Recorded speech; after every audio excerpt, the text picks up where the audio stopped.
Мұсабек Сеңгірбаев атындағы орта мектептің 4-ші А сынып оқушысы Нұрлыбек Еркем. Абай Құнанбаев.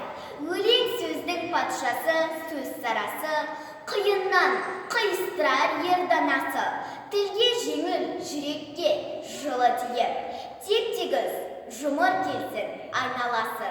Бөтен сөзбен болғанса сөз арасы, ол ақынның білімсіз бишарасы. Айтушы мен тыңдаушы көбі надан, бұл жұрттың сөз танымас бір парасы. Әуелі аят хадис сөздің басы, қосарлы бәйт-сымал келді арасы. Қисыны мен қызықты болмаса сөз, неге айтсын пайғамбар мен он алласы. Мешіттің құтпа оқыған құламасы, мүнәжат уәлилердің бар наласы. Бір сөзіне қиыстырар, әрбірі келгенінше өз шамасы.